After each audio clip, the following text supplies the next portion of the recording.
It's like it popped into existence to kill me and then popped back out. It is the Terminator. This movie is the Terminator. Huh. I didn't hear you having the kind of meltdown, I hate everything reaction last night when we watched it that I normally feel you when we watch movies you hate. But maybe I just had... Oh, okay. Yeah, no, my senses were dulled. I woke up with like 12% more brain today and was so angry for making me watch this last night. No, I'm sorry. It's okay. Well, let's go back 40 years ago this very week to the Cabbage Patch Riots. Some call it the original Black Friday, but they don't have reason to do that. So Cabbage Patch Dolls, I think, were the main inspiration cited for the screenplay for the idea of Jingle All The Way. In 1983, these brand new dolls, the Cabbage Patch Dolls, which have their own really interesting history. And there's a documentary, very acclaimed documentary in theaters right now about the Cabbage Patch Kids and the theft of the idea for them and the weird corporate history and the fact that there's a Cabbage Patch like hospital in Georgia that you go visit where you can adopt your Cabbage Patch kid and they treat it like it's an actual child and there's doctors and stuff working there. It's born out of a cabbage patch? Out of a cabbage? Yeah. So, okay. But when these came out in 1983, they were a phenomenon and, too little supply, too much demand. And, while we were watching Jingle All The Way and there's scenes parodying the Cabbage Patch Riots, Lacey said somebody actually died during this. And then I had to chime in and be like, actually, that's kind of overstated. Okay, but how do you kind of die? Well, they were in a coma for their... No. The worst thing that happened is a woman broke her leg. Okay. But this is the sort of thing that just grows in the popular retelling of, people were ugly, poorly behaved, and employees were harassed. But nobody died. Okay, I instantly thought of Tickle Me Elmo. So when would Tickle Me Elmo become a thing? Tickle Me Elmo would have been a thing as Jingle All The Way was in theaters. Okay, so but an understood thing? No. Or just was a coincidence? Yeah, they didn't know. They didn't anticipate. Because I have examples of Christmas rushes for toys, of fads. You have the hula hoop craze of 1958. Naturally. You have the original Barbie in 1959. Tickle Me Elmo, 1996. Again, after Jingle All The Way comes out. They didn't know it was coming. Furby in 1998.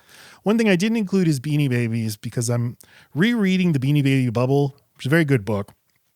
But Beanie Babies were never like all of these Christmas things were based on actual demand from kids wanting them. Driven by children, yeah. Whereas Beanie Babies were purely a speculative commodity. I shall buy adults wanting to buy them to hoard them and sell them at a markup. Laundering their need to collect and consume by pretending it's for their children. My favorite detail about the Beanie Baby Bubble, the Great Beanie Baby Bubble by Zach Bissonette, is like these stories of these suburban moms who, make all this, invest in Beanie Babies. And it's supposedly ththese are like normal middle-class women who it's like, Dina she worked as an administrative assistant. She was on maternity leave and she spent her family's whole savings of $100,000 on Beanie Babies. You're like, I'm sorry. What normal person has $100,000 in savings? And this is 1996 money. And maternity leave. Yes. What the fuck? It's just like in Jingle All The Way. If you had a job, you were rich as shit, but you didn't know you were rich. Yeah. Okay. So let's make a movie about it. Why don't we?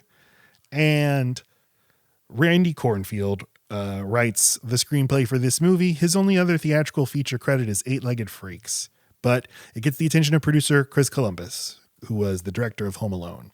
Okay. I think Home Alone is I think what they're aiming for with this movie, like in terms of tone and audience. God, wow. Because I just assumed they were trying to do a cash grab after the success of the Santa Claus.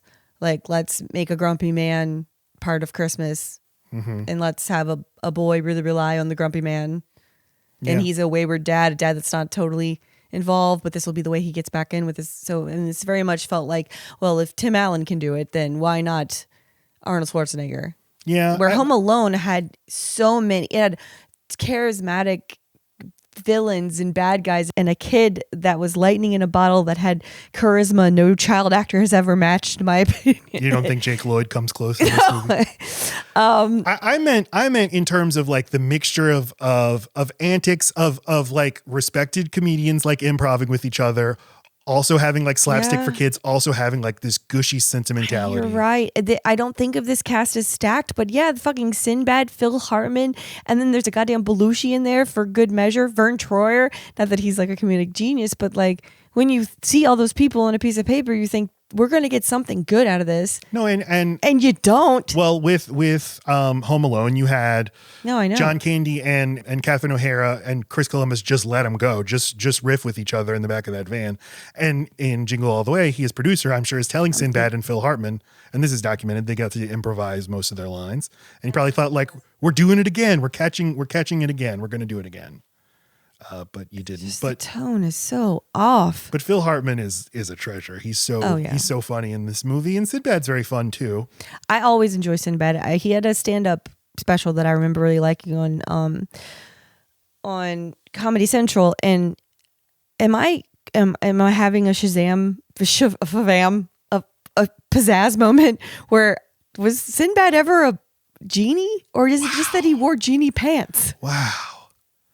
This is the example of the Mandela effect. Okay. This is the and we've even on our show, we did a fake episode. We did like but I don't know 2 what's minute real segment now. where we faked talking about Shazam.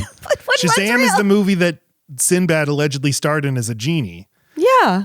That's a movie. That doesn't exist. No. How? And everybody's like, well, you're thinking of Kazam and Shaq, and you're just mixing up two large black men. No. He had and then these everybody pants. says, no, this movie doesn't exist. He has genie pants, and I swear to God, he did wear genie pants in something. That's what it is. That is what I'm. Oh my God, I'm textbook. Why would you just search genie pants and not Sinbad? Oh, you did. Sorry. Is Sinbad just the name of like a genie? Is that the problem? Well, Sinbad is the Sinbad the sailor from the Arabian Nights, right? Which another different Arabian Night was about a genie. I mean, maybe. Yeah. No, but that comedy special, I swear he wore the pants. It's saying he on TNT hosted like a show introducing a movie called Sinbad and the Eye of the Tiger, which had a genie in it. All right, I don't. This is blowing my mind. I Shazam myself. Yeah. All right, whatever. That man had pants. So, director Brian Levant, directed Jingle All the Way. This is Mr. Levant with his massive collection of toys. He wrote a book called My Life in Toys a few years ago. He's a big toy guy. And he said he was delighted to do this movie because it allowed him to basically design a toy line and design costumes and a whole franchise from scratch. He was and the toy stuff is good. I mean, it's fine. Yeah. I mean, it pulls from a lot of different, like I see Power Rangers, I see Iron Man, but it's well observed. It's from people who know what they're talking about. I think so. That part was real. So Brian Levant wrote for Happy Days in the 70s and the Jeffersons. And then his first movie as a director was Problem Child 2. And then Beethoven, The Flintstones, Jingle All the Way, The Flintstones, and Viva Rock Vegas, Snow Dogs, Are We There? I like all of these except for Jingle All the Way. And I did not see Are We There yet. You liked Snow Dogs? I didn't see. I didn't like Snow Dogs, but I like everything else. Yeah. I like half. I watched The Flintstones this week to get ready for this movie, which I think I saw in theaters, but I didn't remember it. And I thought it was pretty okay. I've seen that one so many times. Really? Yeah. It's like, I admire the commitment to the specific tone they're going for of basically trying to recapture the tone of the cartoon and not being like super self-deprecating about it. Mm-hmm. So I watched that and I thought maybe Jingle All the Way will be good. It wasn't. Arnold Schwarzenegger. This movie's very interesting, at a very interesting crossroads for Arnold. And is he crossing over from actor to politician? Not yet, but he was trying to. Okay, well, so 82 we have Conan the Barbarian, 84 Terminator, 85 Commando, 87 Predator. He, in the 80s, he's on fire with solid hits, but genre hits. The Terminator's a big movie, but none of these are like, even the first Terminator is not a giant hit. Mm-hmm. But he's obviously a very big star. Late 80s, early 90s. Twins is one of mine. Maybe we should do that one. Well, I watched it this year. Oh, remember when I kept saying twin facts for you? Nope. Because I read about twins on Wikipedia. And I'm like, did you know that twins are... Wait, you even research movies you're just watching for fun? Like you do research around that movie too? It wasn't research for. Let me investigate twins before I watch the movie Twins. I need stuff to read on Wikipedia when I fall asleep, and I'd watched that movie that day, and I was like, why don't I look up twins? And then I wasn't expecting to find out such interesting facts. Did you know, listeners, that twins, I can't get into this. It's a whole episode all on its own. Yes, it really is. I'm going to submit that for the mailbag. Matt, tell us about twins, please. Yeah, you have to use a voice for every different letter. Well, 88 is Twins, and it is for his first comedy, and it's a big hit for him. And it's like, okay, this is a different side of Arnold. Total Recall is 1990. It is an action sci-fi, but a very different kind of action sci-fi. I'd say his single best movie, I've Total never seen Recall. That's great. Kindergarten Cop is his first family movie, but it's not really it's families can watch it, but it is still kind of made like it's an Arnold action movie. Very quotable, which is the key to it. And then Terminator 2 in 91 is his by far biggest hit, biggest movie of the year, crossover, all time iconic movie, which is Terminator 2. Oh, I don't think you said it. I did. Did you? Okay. And as I said earlier, he's been good with kids throughout his career, so this turn kind of makes sense. Oh, God, Junior. Oh, I forgot that existed. Oh, that's embarrassing. I'm having a hard time even accepting that it exists right now. Oh, well, what? It's so fucked. It's such a stupid premise. Okay, sorry. I'm looking at it and I'm having some secondhand embarrassment. Okay. So he tries to, I'm going to reteam with a bunch of directors I worked with earlier. We had great success, and let's try to do it again and maybe push myself in a different direction. Yes? You have the poster of Last Action Hero on here. Is this not the exact poster of Back to the Future? Same colors, same every single thing? It's going for that vibe. But Back to the Future itself was trying to be like a sort of throwback to like 30s adventure in a way. Okay, yeah, the slanty, it's very Indiana Jones, that font. Okay. So reteamed with John McTiernan for Last Action Hero, with James Cameron for True Lies, with Ivan Reitman for Junior. And True Lies is the only, after Terminator 2, True Lies is the only really big hit that Arnold Schwarzenegger has to this day. He's kind of floundering, and Junior is a disappointment. He's like, I'll work with Danny DeVito and Ivan Reitman again. Can you imagine why that wouldn't just totally not make everyone very creep the fuck out? I've never seen it. I've definitely seen it. I just remember anything with men getting pregnant. Sure, any of that genre, and I'm out, baby. No, I don't know. I remember it being very cringe. It's just so sad because they're like Danny DeVito and fertility stuff. Remember from Twins, how my mom was pregnant and one of us was this way and the other one was that. So Junior. It's just sad. I didn't even think of that. It's sad them trying to capture the magic in such an obvious way and failing. Well, and until I'd see Twins, I think I always thought that Twins was the movie where Arnold gets pregnant. Oh, yeah. There you go. See? And then Jingle All the Way, try to recapture that Kindergarten Cop magic. And it is a very expensive movie. It makes back its budget, but it is not the big crossover hit that they were looking for. I would have had no idea that it was so expensive. But yeah, I mean, if that parade's real, if all that mall stuff is needing to be an empty mall to do it. But also he's at the point where he just commands giant pay. He makes $20 million for every movie he's in. And then after that, Batman and Robin, 97, End of Days, 99, Sixth Day, 2000, Collateral Damage. These are nothing movies. None of them are hits. He finally goes back to the well and makes Terminator 3 in 2003, but no James Cameron this time.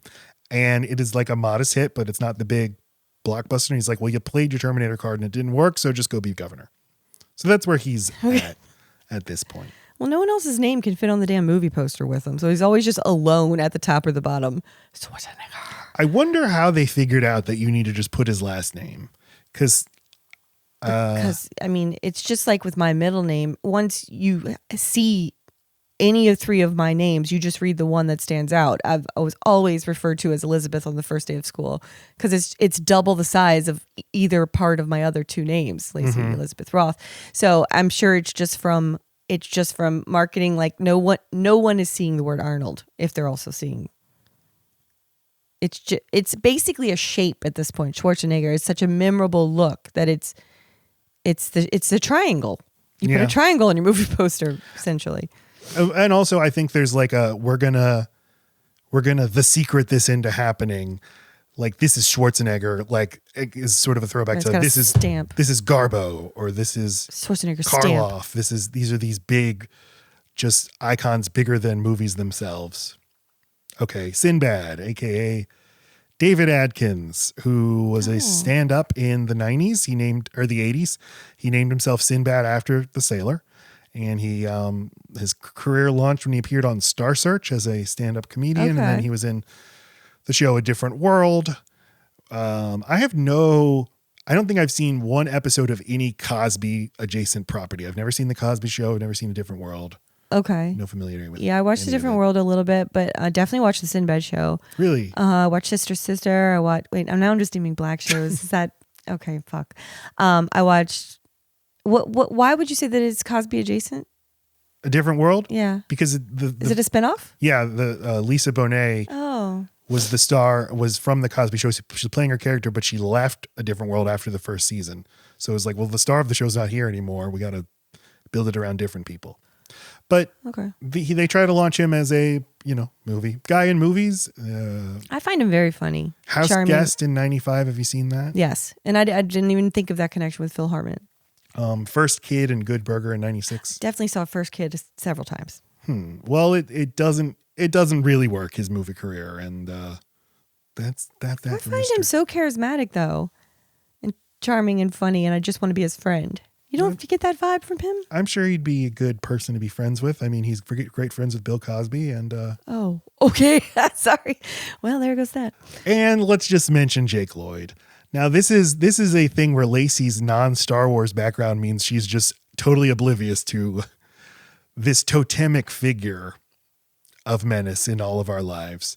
Because you've never seen Episode 1, The Phantom Menace. That sounds right. You've never seen the Jar Jar Binks movie? Oh, no, never. Okay. Right. So Jake Lloyd, it plays Anakin Skywalker, who will eventually become Darth Vader. The whole reason these prequel movies exist is to see this kid turn evil. And his performance, and I blame none of this on Jake Lloyd. He's an innocent child. Does not have the agency to say yes or no. I don't want to work in movies. Right. And his performance in Star Wars is so obnoxious and so cute kid, and every word, every line delivery is set at like 11 volume, and I'm just a little kid who wants to be a Jedi. Oh. And I always thought, I don't think I'd seen Jingle All The Way since I saw Jingle All The Way a million times when I was a kid, but I think since The Phantom Menace came out in 1999, I had not actually gone back and watched this movie. So this is the first time I've seen Jake Lloyd in a non-Anakin Skywalker role. And in my head, it always been like, he's got to be better in other movies. It's got to be George Lucas. And George Lucas famously is not interested in directing human beings. He can't do it. He just like, do it again, do it better, louder, less emotion. Okay. But he's really bad in Jingle All The Way. He's just this. I mean, he's a really cute kid. He's playing it like he plays it like he's in a commercial. Just what the entire movie. At some point, I wrote it down. It feels like an extended commercial. The whole movie. Yeah. It's got that level of cheese and like disinterest and this feeling of like, I don't need to commit or like invest in any of these characters. They're going to be gone in 30 seconds. Yeah. So he was perfect for that. You remember him, I guess, but because he's loud. Dad, I want a Turbo Man. I love your Jamie. I can't do his accent, but it's just, I love you, Jamie. I can't do it. Jamie. That line drives me crazy. I was like, oh, this is how we're starting the movie. Oh, fuck. Oh, God, this is bad. Okay, so wait. So this actual actor, Jake Lloyd, though, he's got some issues there. Yeah, so his first movie is Unhook the Stars in 96. Later, he's in Jingle All The Way. And then from that, he's in Star Wars. And this ruins his life because everyone hates him and hates the movie because of him. And he is bullied at school and he retires from acting. And then he has legal problems and medical problems. And he is diagnosed paranoid schizophrenic and was arrested and put in a institution. And he's had a shitty life. And everybody shame on everybody, me included, for being so mean to him. Blame George Lucas and blame the Lloyd family, but don't blame Jake Lloyd. But also he's not good in Jingle All The Way. So Okay. now is the time for us to discuss the movie itself, scene by scene. Are you ready? I'm ready. Okay.